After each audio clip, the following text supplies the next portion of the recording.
Bonjour, bienvenue dans le Medcast. Aujourd'hui, nouvel épisode qui traite la contraception, l'item 36 des collèges gynéco, hormonaux, il me semble.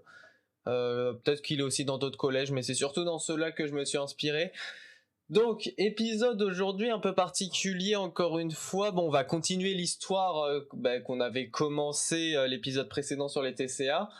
Mais là, cet épisode, il a été un peu compliqué à faire, je dois avouer, parce que globalement, c'est de la pharmaco. Et du coup, rendre la pharmaco intéressante, j'avoue que c'est compliqué. J'ai fait de mon mieux. C'était pas facile, mais au moins j'ai essayé. Vous verrez ce que ça donne. Il y a l'histoire, donc peut-être que vous allez pouvoir vivre un peu l'histoire avec moi. Ça va être intéressant, on va commencer à découvrir un peu les personnages. Et sinon, il y a la deuxième partie de l'épisode, comme d'habitude, où là c'est vraiment le côté très médecine, où j'explique tout. Donc voilà, un côté histoire, un côté fiche de cours. Vous pouvez prendre le côté que vous préférez.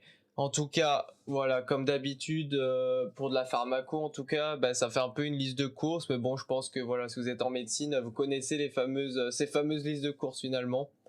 Donc on va commencer, on va poursuivre l'histoire. On se rappelle, on avait terminé avec Médicis dans la forêt qui entend une voix au loin. Médicis se dirige vers la voix qui n'est pas loin. La voix a un ton joyeux et enthousiaste. En s'approchant, il aperçoit entre les arbres un groupe de personnes qu'il n'a jamais vues. Pourtant, il vit dans un petit village, il connaît tout le monde dans le coin. Très rapidement, le groupe qui faisait pas mal de bruit avec des rires et des éclats de joie se tut. Ils se mirent à l'affût. Caché derrière un arbre, perpendiculaire au chemin des voyageurs, Médicis observe la scène. Il voit 4 personnes, 2 jeunes femmes, un jeune homme et un autre homme qui semble un peu plus âgé. Une des femmes porte un collier, il est plutôt coloré et bien visible. Elle fait un signe, puis le jeune homme commence à avancer. Un son aigu se fait entendre. Médicis tourne la tête à droite, vers le son, et voit un énorme rocher arriver sur les étrangers. Mais d'un coup sec, le jeune homme sort son épée et donne un coup circulaire devant lui qui stoppe net le rocher. Médicis n'en croit pas ses yeux, il n'a jamais vu ça. Et le rocher, d'où vient-il? Il regarde un peu plus en détail l'épée. Le fourreau porté a l'air d'être en cuir, et il y a une centaine de petits cristaux dessus, certains dégageant une forte lumière. Lorsque le rocher a été repoussé, un d'entre eux s'est éteint. Sur la lame, il y a des petites rainures qui permettent de délimiter 12 petits cadrans. Les 6 premiers, en partant de la garde, étant eux aussi dotés d'une forte lumière. Et la garde en elle-même, d'un violet éclatant, semble avoir une inscription que Médicis n'arrive pas à lire d'aussi loin. Une des jeunes femmes derrière s'avance. Elle parle à son ami. « Tout va bien, Pearl ?» Ce dernier lui répond qu'il va bien et demande comment elle va. Alors celle-ci hoche la tête, avance lentement, péniblement. Elle arrive au niveau de son ami et s'assoit. La deuxième femme vient s'asseoir à côté. L'homme s'approche et s'accroupit, il semble inquiet. Le plus âgé, lui, passe devant et regarde dans la direction d'où venait le rocher. Médicis décide alors de s'approcher et de les rejoindre. À peine après avoir passé les arbres, le jeune homme se tourne d'un coup sec et pointe son épée vers Médicis. Alors ce dernier lève les mains en signe de paix, il a peur. Le jeune homme demande alors « Qui es-tu » Médicis répond qu'il est un habitant de la ville et qu'il se baladait dans le coin. Il demande s'ils ont besoin d'aide. L'autre dit « Mes amis sont mal en point, peux-tu les aider ?» Alors Médicis s'approche d'un peu plus près en sentant le regard très méfiant de son interlocuteur qui a toujours son épée de sortie. Il commence par s'approcher de la première qui s'est assise. Elle a l'air mal en point. Il examine et semble trouver des problèmes vasculaires. Il demande alors si c'est déjà arrivé. Le jeune homme répond qu'à chaque fois qu'ils arrivent sur une nouvelle île, ils ressentent ses effets. Peut-être le mal du transport. Elle a comme des grosses boules qui se forment, elle n'a plus d'énergie, elle a mal à la tête et elle voit bizarrement. Médicis regarde alors la deuxième jeune femme qui a l'air d'être un peu mieux quand même. Le jeune homme ajoute qu'elle a aussi des effets mais elle a un peu plus d'énergie en général et elle se sent un peu mieux. Médicis ne sait pas d'où ça vient, mais il conclut que la première a des atteintes peut-être carcinologiques, métaboliques, vasculaires, alors que la deuxième n'a sans doute pas les effets métaboliques et vasculaires. Il demande s'il peut les soigner, voyant que l'homme derrière lui était toujours très méfiant. Le jeune homme approuve, Médicis va s'en occuper. En les examinant de plus près, il se rend compte qu'elles ont des cicatrices un peu partout, la peau abîmée, fatiguée. Il manque aussi un bras à la seconde fille. Médicis demande alors au jeune homme s'il lui va bien. Celui-ci acquiesce. Mais il appelle l'autre homme. celui qui montait la garde pour que Médicis puisse l'examiner. Cet homme a des douleurs perforantes en bas du ventre. C'est son principal problème. Médicis va donc pouvoir le soigner facilement. Quelques minutes plus tard, les deux femmes retrouvent leur force et se relèvent. Elles le remercient chaleureusement. La première se présente. « Je m'appelle Julie. Nous sommes originaires du pays de Houri et nous venons d'arriver ici. » Et la deuxième fille, elle continue. « Et moi, c'est Trizy. Le garçon avec l'épée là-bas s'appelle Pearl et l'autre, c'est Milo. C'est le père de Julie. » Médicis demanda alors d'où venait le rocher qui leur est tombé dessus. Trizy allait commencer à expliquer lorsque Pearl cria « Il est là !» Tout le monde se tourna alors, et ils virent au loin un homme, habillé, tout en noir, qui se tenait devant Pearl et Milo. Fin de l'histoire.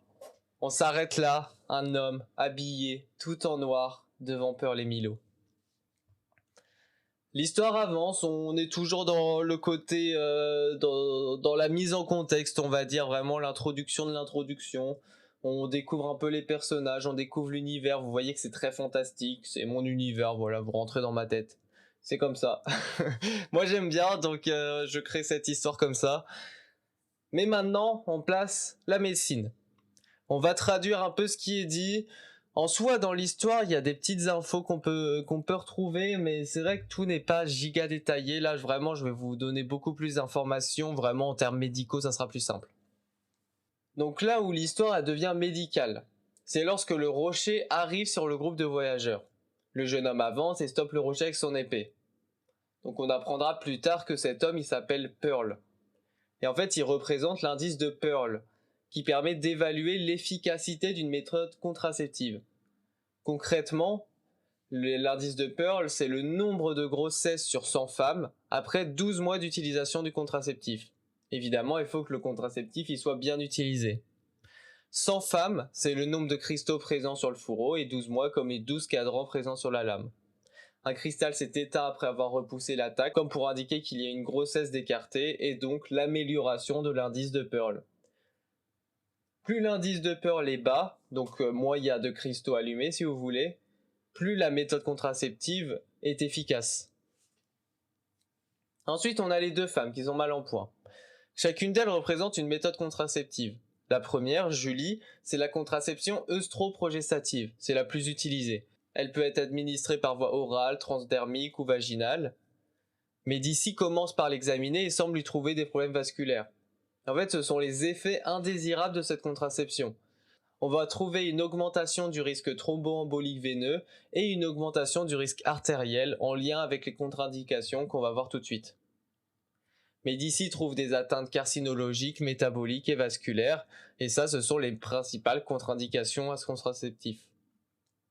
Carcinologique avec les tumeurs malignes du sein ou de l'utérus, métabolique avec les dyslipidémies non équilibrées ou les diabètes mal équilibrés, et vasculaire avec les thrombophilies biologiques, l'hypertension artérielle, les migraines avec aura, les antécédents thromboemboliques veineux ou cardiovasculaires artériels. Mais on a aussi des contre-indications hépatiques, biliaires ou liées à des pathologies hormonodépendantes en lien avec la progestérone ou les œstrogènes. Et donc pour revenir sur les effets indésirables, au niveau artériel, on peut retrouver des synergies avec ces contre-indications. Par exemple, la migraine avec aura peut aboutir à un AVC.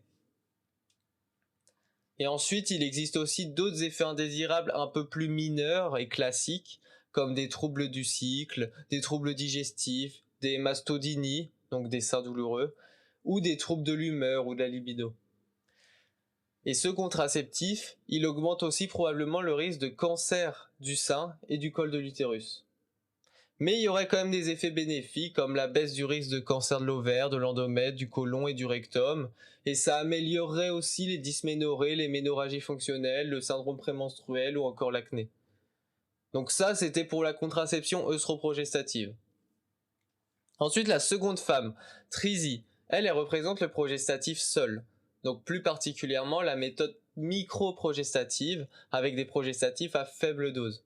Au niveau oral, on va trouver une action contraceptive périphérique sans effet indésirable vasculaire ou métabolique, donc c'est le premier choix pour les femmes qui ont ces indications. Par voie sous-cutanée, on va retrouver l'implant. Donc l'implant il dure 3 ans et ça induit une observance parfaite. Le patient il y touche pas en général.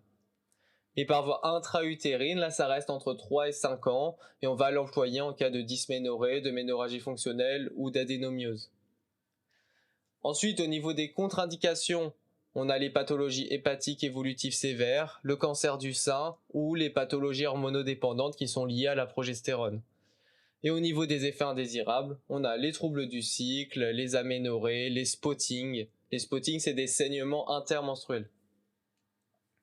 Et enfin, on a Milo, l'homme le plus âgé, et lui, il est censé représenter les dispositifs intra-utérins. J'ai été très rapide là-dessus dans l'histoire, mais en gros, il a une douleur perforante, et c'est l'une des complications graves de ces dispositifs.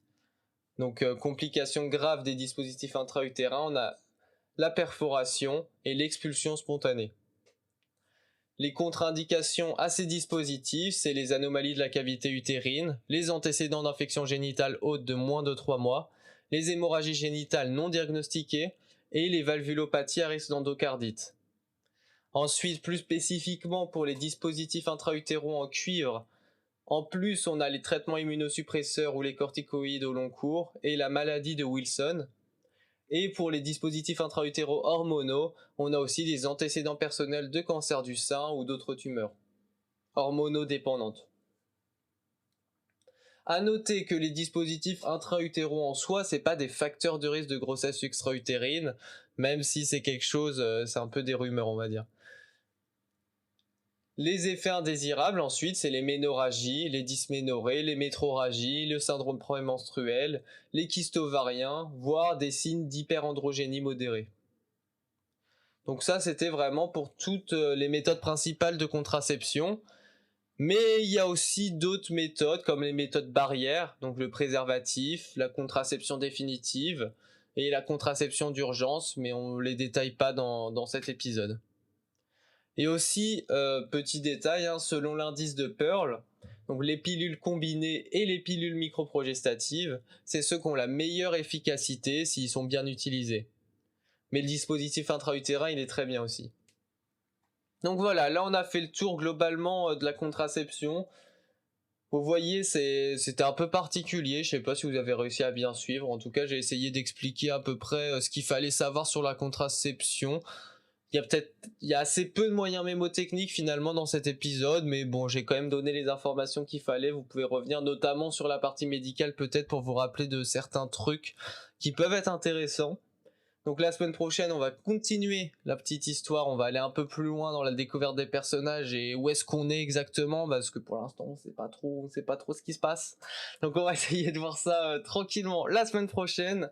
En attendant, je vous souhaite une bonne semaine et de bonnes révisions, surtout qu'on arrive en période d'examen, donc bonne révision à tous.